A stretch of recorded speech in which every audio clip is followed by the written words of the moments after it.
Hey there, this is Ken Montville with www.mdsuburbs.com, the Maryland suburbs of DC.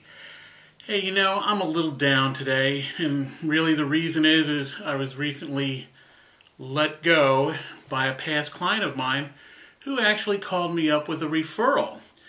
And what happened was this, is that my past client, whom I have a really good relationship with, called me up and asked me if I would help his brother and sister-in-law find a house. Well, hey, I live for referrals, so I was glad to be able to help. But then it turned out there was more to the story.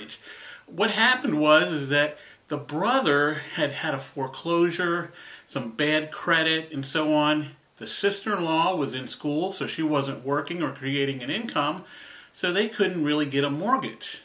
However, my client and his wife could get the mortgage, and even though they already owned a house, they were willing to sign on the dotted line and get a mortgage for their brother and sister-in-law.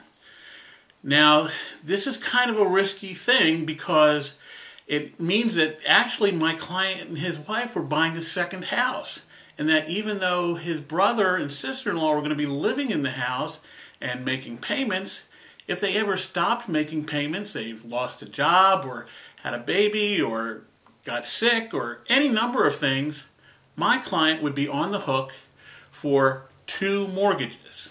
Well, I had a long talk with him and he still wanted to do it. So I took the brother and his sister, his wife rather, the sister-in-law, out to look at a couple of houses. And what kind of started out looking for houses in kind of a moderate price range kept creeping up and up and up. So I called my client. I said, hey, do you know your brother's looking at more and more expensive houses? And then, and normally you would think a realtor would be going ka-ching, ka-ching. But I was trying to look out for my client, and I said, why don't we all just sit down with a mortgage professional, talk about what your payments would be, talk about what the responsibility would be, and so on. We were all set to do that when I got a phone call saying, hey, my brother thinks he knows a loan officer that can take care of him. And I said, well, it sounds like maybe he could, but you'll still have to co-sign. And he said, I know, but anyway, we're going to do that. I said, okay, fine. So I called up my loan guy, told him we're not going to meet. And then the next day, he calls me up, my client calls me up again and says, hey, we're going to hold off a little bit because my brother kind of wants to get his act together and stuff.